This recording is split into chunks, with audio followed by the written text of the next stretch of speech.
next speaker is Maddie Bristol. She is the founder of Plus Charge Packaging. I hope I said it right. And that is a no, we quickly go through. Yeah. So Plus Charge is a bioplastic alternative for restaurant food packaging and single-use cutlery. Maddie's an entrepreneur who is addressing environmental challenges and social challenges. And as the president of Young Actors at St. Mary's, she led projects that reduce food waste and eliminate food insecurity. And I would like to welcome her to this. Alrighty, I was expecting a break, so I'm glad to just be up here and doing it. So my name is Maddie. I am what I like to call a social entrepreneur. So that means with everything I do, I'm looking to incorporate social or environmental values into my businesses. So I kind of wanted to talk about problem solving, but specifically during failure, because I think if anyone in this room is entrepreneurial in any way, whether or not you have a business or you hope to someday, you are going to go through failure, and that is okay, because welcome to the club. So my story kind of started here at St. Mary's. It was in a entrepreneurship course, actually with the director of the center, Michael Sanderson. And the point of the course was to build and launch a business. So what I wanted to do, I was thinking about social values and everything like that. So I was specifically thinking about plastic in the retail industry. So recently, actually not so recently now, that's how long it's been, but over COVID, plastic bags were banned from grocery stores. So I wanted to create a bioplastic alternative because paper bags just don't hold up, and reusable bags actually cause a lot of textile waste. Battery's running low, if anybody needs to know. So I wanted to do a bioplastic version of that, and I wanted to do a starch-based bioplastic, and you can see here some of my prototypes. But the problem was that my mixture was just too thick. It wasn't curing properly, it was too brittle, or it was flexible, but it couldn't bear enough weight to act as a grocery bag. So eventually I got my A in the course and then I quit. So that was something that I thought a lot about, but at that point I had decided to give up.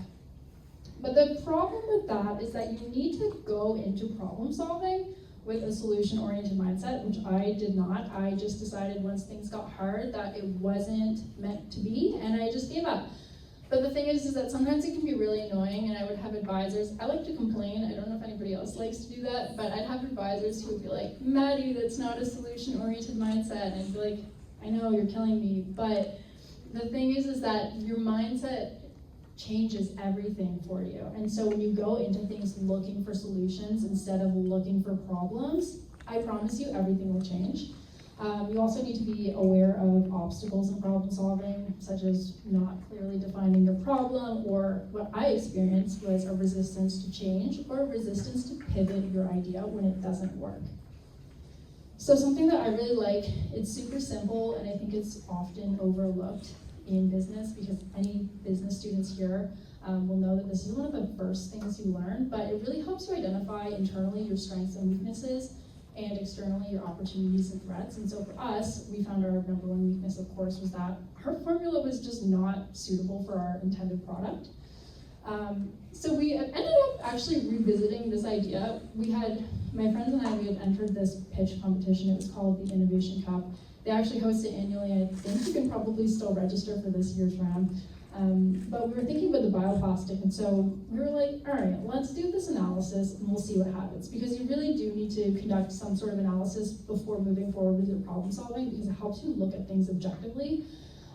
So that's what we did. We conducted the SWOT analysis, we found our biggest problems, and then we proceeded with a solution-oriented mindset, and we found this huge need for sustainable and affordable, durable, single-use cutlery in the restaurant industry. Because if anybody's drank from a paper straw or used a wooden fork, you know that that is not the ideal experience.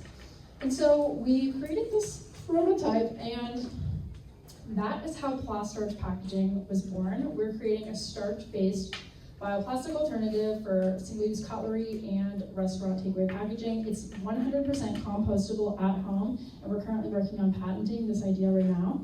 And then we also won the Innovation Cup with this new idea. So we won a prize valued at $25,000. We also just received another $20,000 invested into the business, and I just can't help but think what would have happened if I had just let myself quit without doing these very, very simple problem-solving methods that I think everybody needs to keep in mind, because they're so simple, but it can change the whole course of your business or your project. So just some key takeaways from this really quick presentation. I still have 25 seconds left. But you just need to know when to pivot. I really love Jess's presentation because sometimes you do just need to eject and get out of there, but doing some sort of objective analysis, like a SWOT analysis, which is one of the most simple things you could probably think of, really will teach you that. Also maintaining a positive, solution-oriented mindset, and once you start combining those things, you become more efficient at problem solving, and it also just helps you in the future too, because you gain that experience. And lastly, it's a really good thing to find flaws in what you're working on, because it means that you're not blind to them, and any entrepreneurs will also know that sometimes you do get married to your idea and you can become blind to these problems. But if you've ever been in my position where you felt like giving up on something, take this as your sign to do these really simple things first before you fully give up, because I promise you, let it come from me, that it will be worth it. Thank you.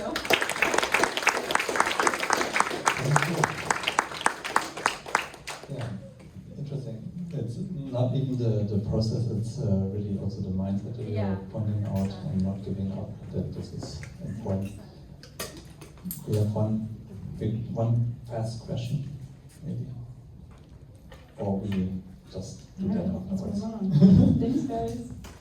Thank you.